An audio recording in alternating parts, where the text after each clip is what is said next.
Market లో invest చేసి మీ డబ్బులు డబుల్ చేసుకోవాలనుకుంటున్నారా? సుందరరామిరెడ్డి గారి లైవ్ సెమినార్ కి అటెండ్ అవ్వండి.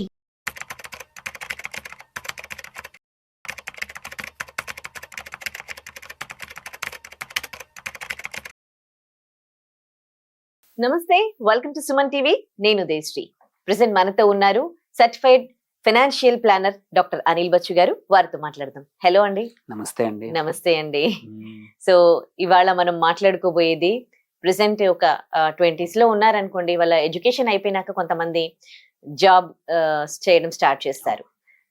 వాళ్ళకి సంబంధించి అట్లాగే ఒక 30 years వచ్చారనుకోండి, వాళ్ళు కూడా అంటే అప్పటి వరకు జాబ్ చేస్తున్న వాళ్ళు ప్రమోషన్స్ కొట్టొచ్చు. కానీ వీళ్ళందరూ జాబ్ చేస్తున్నా గానీ ఇన్వెస్ట్మెంట్ పర్పస్ వాళ్ళకి ఇట్లా సేవింగ్స్ అనేవి ఎలా చేసుకోవాలనేది తెలియదు. సో ఫైనాన్షియల్ ప్లానింగ్స్ మీకు అంటే మీరు సర్టిఫైడ్ ఫైనాన్షియల్ ప్లానర్, వాళ్ళకి ఇచ్చే సజెషన్స్ ఏంటి? చాలా ఇంపార్టెంట్ ఫేజ్ అనమాట.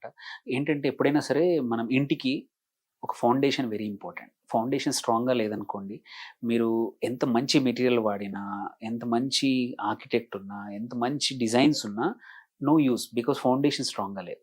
సో సేమ్ వే 20sలో ఆర్ 30sలో మీరు స్ట్రాంగ్గా ఫైనాన్షియల్ ప్లానింగ్ చేసుకొని కరెక్ట్ సేవింగ్స్ చేసుకోకపోతే, మీరు పైన ఎటువంటివి చేసినా ఒక కరెక్ట్ ప్లానింగ్ ఉండదన్నమాట. కరెక్ట్ సేవింగ్స్ ఉండవు. అవసరాలకి 40sలో 50sలో ఆర్ రిటైర్ అయిపోయాక కానీ, మన ఆర్ 30sలో పిల్లల కోసం కానీ, 40sలో పిల్లల చదువుల హయ్యర్ ఎడ్యుకేషన్ కానీ, 50sలో పిల్లల పెళ్ళిళ్ళ కోసం కానీ, ఇవన్నీ కావాలి అంటే ఎస్పెషల్లీ 20sలో మన first job is the most important. అక్కడ ఫైనాన్షియల్ ప్లానింగ్ స్ట్రాంగ్గా బేసిక్ ప్లానింగ్ కరెక్ట్గా మొదలు పెట్టామనుకోండి, ఫ్యూచర్ బాగుంటుంది. సో దీనికి బేసిక్ ప్లానింగ్ అంటే మోస్ట్ ఆఫ్ ద టైం ఏదేదో పెద్ద సైన్స్ కాదు, common sense. So common sense what does its అంటే ఏంటంటే, ఫస్ట్ రాగానే ఫస్ట్ శాలరీ 20sలో యూజువల్లీ ఫస్ట్ జాబ్ చేస్తాం. చేసినప్పుడు ఏంటంటే కొత్తగా డబ్బులు వచ్చినాయని ఖర్చు పెట్టే కన్నా అప్పుడు ఒక చిన్న బడ్జెటింగ్ రూల్ లాగా ఏదన్నా, ఎగ్జాంపుల్ మనకు 3 రకాల అవసరాలు ఉంటాయి. కొన్ని నీడ్స్ కంపల్సరీ తప్పదు. రెంట్సే అనుకోండి, లేకపోతే బేసిక్ ఫుడ్ ఖర్చులే అనుకోండి, ఆఫీస్కి వెళ్ళడానికి ట్రాన్స్పోర్ట్ ఖర్చులే అనుకోండి, పెట్రోల్, డీజిల్, వెహికల్, ఇవన్నీ నీడ్స్. వీటిని మనం కంపల్సరీ చేయాలి. వాటికి యూజువల్లీ 50% రెంట్, ఇవన్నీ కలుపుకొని. తర్వాత ఇవి కాకుండా దెన్ వాంట్స్ ఉంటాయి. అంటే కోరికలకు మంచి డ్రెస్సులు కావాలి, ఆర్ మంచి సినిమాకి వెళ్దాం, మంచి ఫుడ్ తిందాము, వాటికి ఒక 20%. ఇవి రెండు పోను ఒక 30% కంపల్సరీ ఇన్వెస్ట్ చేయాలి ఫ్యూచర్కి. ఎవరైతే ఇలా అంటే ఫస్ట్ శాలరీ నుంచి 30%, 25-30% చేస్తారో, ఇన్వెస్ట్మెంట్ కుడ్ బి షార్ట్కి, కొన్ని షార్ట్ టర్మ్కి అవసరాలు ఉంటాయి, కొన్ని మనం కారు కొందాం అనుకుంటాము, పెళ్లి కోసం కావచ్చు, ఆర్ ఇంకా ఏమైనా ఫైనాన్షియల్ గోల్స్ ఏవైనా ఉన్నాయో వాటన్నింటి కోసం ఈ 30%లో మనం అంటే మనం పోర్ట్ఫోలియో తయారు చేసుకోవచ్చు అనమాట. కానీ ఇవి మాత్రం జనరల్గా బ్రాడ్గా మాత్రం 30 మినిమం పర్సెంటేజ్ ఎవరైతే సేవ్ చేస్తారో వాళ్ళ ఫైనాన్షియల్స్ ఫ్యూచర్లో కూడా మంచి స్ట్రాంగ్గా ఉంటాయి. ఇది కాకపోతే ఏంటంటే ఇప్పుడు ఆపోజిట్ చూస్తున్నాం. 20sలోనే ఈ వచ్చే డబ్బులు ఫినిష్ చేస్తాము, దాని తర్వాత క్రెడిట్ కార్డులు వాడేస్తారు. సో ఈఎంఐస్ అన్ని మనం డిమ్ చేసేసుకొని ఫ్యూచర్ అర్నింగ్స్ని కూడా ఇప్పుడే స్పెండ్ చేస్తున్నాం. సో ఏమవుతుందంటే, ఫస్ట్ ఫర్గెట్ అబౌట్ నీ బడ్జెటింగ్ రూల్ వదిలేసి నువ్వు ఫ్యూచర్గా మనం వచ్చే డబ్బుల్ని కూడా ఇప్పుడే ఖర్చు పెట్టేస్తున్నాం. సో అలా కాకుండా, సో అండ్ ఇవన్నీ రీజన్స్, మెనీ రీజన్స్ ఉన్నాయి. వీటికి కారణాలు ఏంటంటే expectations, social pressure, peer pressure, Instagram pressure, ఆఫీస్లో వేరే వాళ్ళు చేస్తున్నారని. సో ఈ ప్రెషర్స్కి లొంగకుండా, ఆర్ ఫ్రెండ్స్, కజిన్స్ వీళ్ళు అది చేస్తున్నారు, ఇది చేస్తున్నారని. సో ఫస్ట్ థింగ్ అందుకే 20sలో కావాల్సింది ఏంటంటే, యూ నీడ్ టు నో.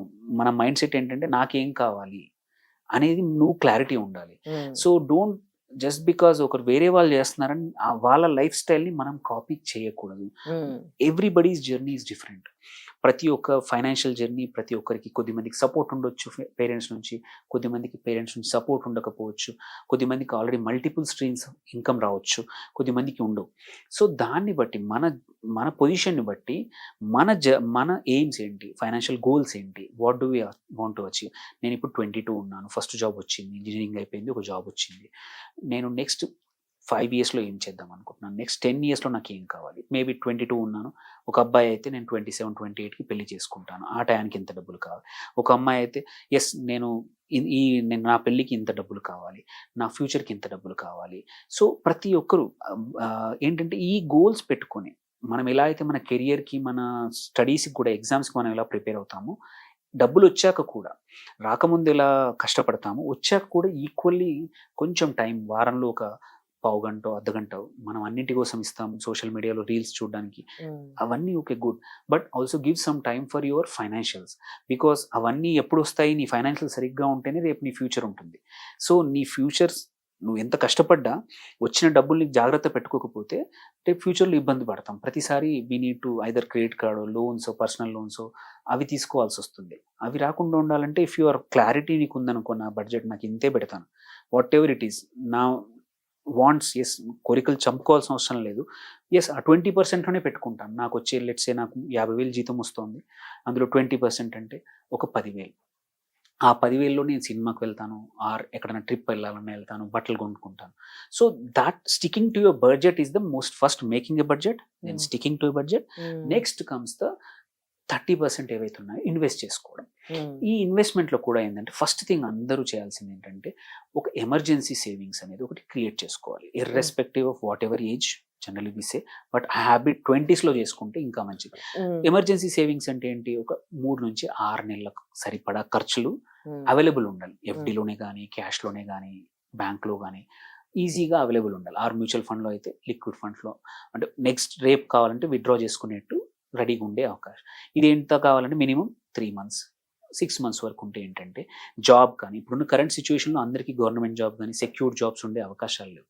అలాంటప్పుడు ఏంటంటే ఇంకొకరిని అడగాల్సిన అవసరం లేకుండా 3 నుంచి 6 నెలలు నువ్వు రన్ చేసుకోవడానికి, ఇంకొక జాబ్ వెతుక్కోవడానికి, ఇంకో బిజినెస్ పెట్టుకోవడానికి కావాలనుకున్నా కానీ ఈ అమౌంట్ సరిపోతుంది. సో దీన్ని యూజువల్లీ మనం సేవ్, అంటే రిస్క్ తీసుకోవద్దు. బెట్టింగ్ అని, లేకపోతే క్రిప్టో అని, ఇట్లాంటి డబ్బుల్ని క్రిప్టోకు అట్లాంటి వాటికి పెట్టకుండా ఎఫ్డిఓ, బ్యాంక్లోనో, లిక్విడ్ ఫండ్స్లోనో కొంచెం సేవ్ చేసే రూపంలో పెట్టుకోవాలి. ఇది అయిపోయాక once you have this emergency corpus of 3 to 6 months, ఎవరిని అడగకుండా నా లైఫ్ ఫ్యామిలీతో ఉన్నా, సింగిల్గా ఉన్నా నడుస్తుంది. Next is create medium term goals ఏంటి, వాటికి సరిపడా సేవ్ చేసుకో మంత్లీ. సో లెట్స్ సే నేను మీడియం టర్మ్లో ఒక కారు కొంటాను, నాకు ఒక 4 లక్షలు, 5 లక్షలు కావాలి, ఒక 10 లక్షలు కావాలి, 6 లక్షలు కావాలి. దానికి సరిపడా లెట్స్ సే 5 yearsలో కొంటాను. ఎవ్రీ మంత్ నేను ఒక 2,000, 5,000 ఇన్వెస్ట్ చేస్తాను అక్కడి వరకు. సో ఇన్వెస్ట్మెంట్ చేయడానికి కూడా మన ఆప్షన్స్, ఒక్కొక్కరికి ఒక్కో ఆప్షన్స్. కొద్దిమంది మ్యూచువల్ ఫండ్స్, కొద్దిమంది ఎఫ్డీస్లో పెట్టుకుంటారు, కొద్దిమంది some people believe in gold, so నీకు ఏది నచ్చితే, నీ పర్పస్కి ఏది నచ్చితే, దెర్ ఇస్ నో, అంటే మనం కంపేర్ చేయొచ్చు ఈ యాసెట్కి, but most of the time ఏంటంటే మన రిస్క్ ప్రొఫైల్ని బట్టి మనం ఎక్కడ పెడతామని. కొద్దిమందికి గోల్డ్ నచ్చుద్ది, కొద్దిమందికి ల్యాండ్ నచ్చుద్ది, కొద్దిమందికి బంగారం, కొద్దిమందికి స్టాక్స్, కొద్దిమందికి mutual funds. It all depends on your choice. But investment choices ఉన్నప్పుడు నీ రిస్క్ ప్రొఫైల్ బట్టి నువ్వు చూస్ చేసుకొని, గోల్స్ కూడా medium term, long term would be ideally for maybe suppose కొత్తగా ఇంకా పెళ్ళి అవ్వలేదు అనుకోండి, సో పెళ్ళి అయ్యాక వచ్చే ఖర్చులే అనుకోండి, are let's one common long term irrespective of ఎవరికైనా సరే అందరికి ఉండాల్సింది రిటైర్మెంట్. సో పోస్ట్ 60 నాకు కావాలి. సో రిటైర్మెంట్కి వచ్చాక చివరిలో కన్నా మొదట్లో 2-3 వేలతో మొదలుపెట్టినా చాలు. ఇప్పుడు మనకు వచ్చే 50,000లో ఒక 3,000 నేను టచ్ చేయను, ఓన్లీ రిటైర్మెంట్ కోసం. అది ఎవ్రీ ఇయర్ పెంచుతాను నా శాలరీ పెరిగినా కొద్ది. సో నా శాలరీ ఇప్పుడు 50,000 నుంచి 60,000 వస్తే 3,000 నుంచి 4,000, 3,500 పెంచుకుంటూ పోతాను. ఈ డబ్బులు నేను ముట్టుకోను అని, అంత చిన్న అమౌంట్ కూడా ఓవర్ ఎ లాంగ్ పీరియడ్ చాలా పెద్ద అమౌంట్ అవుతుంది కాబట్టి, సో కొన్ని లాంగ్ టర్మ్కి, కొన్ని మీడియం టర్మ్కి మనం రకరకాల ఇన్వెస్ట్మెంట్ చేసుకొని ప్లాన్ చేసుకున్నాం అనుకో, ఇలా ప్లానింగ్ అనేది ఎంత తొందరగా మొదలు పెడితే అంత ఒక స్ట్రక్చర్డ్గా నీకు 30s will be safer. So అందుకే ఇంపార్టెంట్ ఏంటంటే మన planning, budgeting, sticking to the budget and execution, ఇవన్నీ తర్వాత. లాస్ట్ థింగ్ ఇంపార్టెంట్ ఏంటంటే రివ్యూ. ఇప్పుడు మన జాబ్లో కానీ ఎక్కడైనా సరే మనం రివ్యూ చేసుకోవడం ఇంపార్టెంట్. ఎవ్రీ 6 monthsకి నా ఫైనాన్షియల్స్ ఎలా ఉన్నాయి కూర్చొని ఒక గంట కూర్చొని, కావాలంటే ఎవరైనా నీకు తెలియకపోతే నీ ఫ్రెండ్, నీ ఫ్యామిలీ, ఎవరు అనుభవం ఉన్న వాళ్ళు, ఆర్ ఒక ఫైనాన్షియల్ ప్లానర్, అడ్వైజరు, ఎవరితోనో కూర్చొని ఇలా ఉంది, వాట్ షాల్ ఐ డూ, నేను ఏం చేస్తే నా ఫైనాన్షియల్స్ ఇంప్రూవ్ అవుతాయి, నా సేవింగ్స్ ఇంప్రూవ్ అవుతాయి. మనం డాక్టర్కి ఆర్ మనం ఫిజికల్ హెల్త్ కోసం ఒక ట్రైనర్ దగ్గరికి వెళ్తాము, అడుగుతాం వాళ్ళని ఎలా ఇంప్రూవ్ చేసుకోవాలి. సేమ్ వే ఫైనాన్షియల్ హెల్త్ కూడా వెరీ ఇంపార్టెంట్. ద ఎర్లీ మనం చూస్తాం ఏంటంటే ఇంకొక కామన్ థింగ్ ఏంటంటే ఫైనాన్షియల్ ఇండిపెండెన్స్ అంటున్నారు ఈ కాలంలో, ఎఫ్ఐ. సో FIRE, సో అంటే retire early, Hmm. Financial independence అనమాట, ఫైర్ అంటారు అందరూ. Mm. సో ఎవరైతే ఫైర్ అచీవ్ చేస్తారో, Mm. అంటే తొందరగా ఫైనాన్షియల్ ఇండిపెండెన్స్ సాధించి Mm. రిటైర్మెంట్ కూడా అంటే 40లోనే 35లోనే ఆపేస్తారు, Mm. వాళ్ళ కామన్ ఫీచర్ ఏంటంటే ఈ మనం ఇన్వెస్ట్మెంట్ 30% అన్నాం కదా, 30 కాదు, they go up to 55, 60, 70% of their earnings investment పెట్టేస్తారు అదే. అర్లీ. Ah. సో 20sలోనే they create huge corpus. Mm. 30-35 వరకు ఈ కార్పస్ గ్రో అయిపోయి that is sufficient to fund their retirement. నచ్చిన పని చేసుకుంటారనమాట 40sలో. సో అందుకోసమే ఎంత తొందరగా ఒక డిసిప్లిన్ తెచ్చుకొని ఈ చుట్టూతో ఉన్న ప్రెషర్స్కి టెంప్టేషన్స్కి తక్కువ, అంటే అట్లని చెప్పి యూ డోంట్ నీడ్ టు అంటే స్టింజీగా ఉండి చేయాల్సిన అవసరం లేదు, బట్ ఒక బడ్జెట్ స్టిక్ చేయొచ్చు. Mm. నీకు కావాల్సినవి కొనుక్కో, నీకు తిరగాల్సిన but have a budget Mm. నీకున్నంతలో. జస్ట్ బికాస్ ఇప్పుడు మనం చూడొచ్చు వాళ్ళు పక్క వాళ్ళు పెద్ద కారు కొన్నారంటే వాళ్ళ ఇన్కమ్ బట్టి వాళ్ళు కొనుక్కొని ఉండొచ్చు. అవును. So don't copy somebody's lifestyle, Mm. Rather have your own this thing, be content. ఇక్కడ ఎవరిని జడ్జ్ చేయట్లేదు. అందరూ ఏంటంటే ఈ కంపారిజన్లో current generation it's quite common, but ఇప్పుడు వీళ్ళకి ఎక్కువ ప్రెషర్ అయిపోయింది సోషల్ మీడియా ద్వారా కానీ, Mm. ప్రెషర్ ఎక్కువైంది కాబట్టి వర్క్ ప్లేస్లో ప్రెషర్. సో అంటే ఈ జడ్జ్మెంట్ కాకుండా మన మైండ్ సెట్ మార్చుకొని ఈ సేవింగ్స్ మైండ్ సెట్ ముందు నుంచి తెచ్చుకొని జస్ట్ ఇగ్నోర్ అంటే వేరే వాళ్ళు ఏమనుకుంటున్నారని పట్టించుకోకుండా నా లైఫ్ నా own plan, because everybody is unique. So నీ లైఫ్ ఈజ్ యూనిక్. నువ్వు వచ్చిన సర్కమ్స్టాన్సెస్, నువ్వు వచ్చిన చదివిన చదువు, నీ family background is unique to yours. Mm. Same way financial plan కూడా ఖర్చు పెట్టే పద్ధతి కానీ సేవింగ్ చేసే పద్ధతి కానీ ఇట్ డజంట్ నీడ్ అందరికీ ఒకే రకంగా కట్టగట్టాల్సిన అవసరం లేదు. నీ సొంతంగా నువ్వు చేసుకో. Okay. ఎవరైతే ఈ టెంప్టేషన్స్కి ఈ ప్రెషర్స్ తట్టుకొని నిలబడతారో వాళ్ళే యాక్చువల్లీ ఫైనాన్షియల్గా సక్సెస్ అవుతారు. మీరు చూస్తే ఎవరైతే సక్సెస్ఫుల్ ఆంటర్‌ప్రెన్యూర్స్ 30sలో 40sలో ఇప్పుడు ఉన్నారో Mm. వేరే వాళ్ళని కాపీ చేయలేదు. అదే. వాళ్ళకు ఉన్నంతలో సేవ్ చేసుకొని ఒక ప్లాన్ క్రియేట్ చేసుకొని డబ్బులు కావాల్సిన, సపోజ్ 20sలో ఉన్న వ్యక్తి ఇప్పుడు నేను వేరే వాళ్ళ దగ్గర పనిచేస్తున్నాను, నేను ఒక 10 ఏళ్ళు పనిచేసాక సొంతంగా బిజినెస్ చేసుకోవాలి. ఆ బిజినెస్ చేసుకోవాలన్న టైంలో ఇట్స్ ఎ వోలటైల్ పీరియడ్, నేను కొంచెం సేవ్ చేసుకోండి. Mm. సో అందుకోసమే 20s is the most important. నువ్వు ఒక ఫైనాన్షియల్ డిసిప్లిన్ 20sలో మిస్ అయితే మాత్రం very rarely people will come back.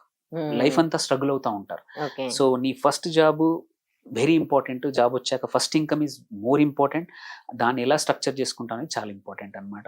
ఈ సింపుల్ ఫైనాన్షియల్ డిసిప్లిన్ పెట్టుకొని రూల్స్ చేసుకుంటే వండర్ఫుల్గా లీడ్ చేయొచ్చు ఫైనాన్షియల్గా. మంచిగా డబ్బులు ప్రాపర్గా సేవ్ చేసుకుంటే గ్రో అవుతాయి. అండ్ యాక్చువల్లీ మనం 60 ఏళ్ళ వరకు పనిచేయాల్సిన అవసరం లేదు, 45-50 వరకే రిటైర్ అవ్వచ్చు నువ్వు కరెక్ట్గా ప్లాన్ చేసుకుంటే. Right, thank you so much. చాలా మీనింగ్ఫుల్ అండ్ హెల్ప్ఫుల్ ఇన్ఫర్మేషన్ 20sలో అండ్ 30sలో ఉన్న వాళ్ళకి. Thank you so much Anil వచ్చు గారు. థ్యాంక్ యూ అండి.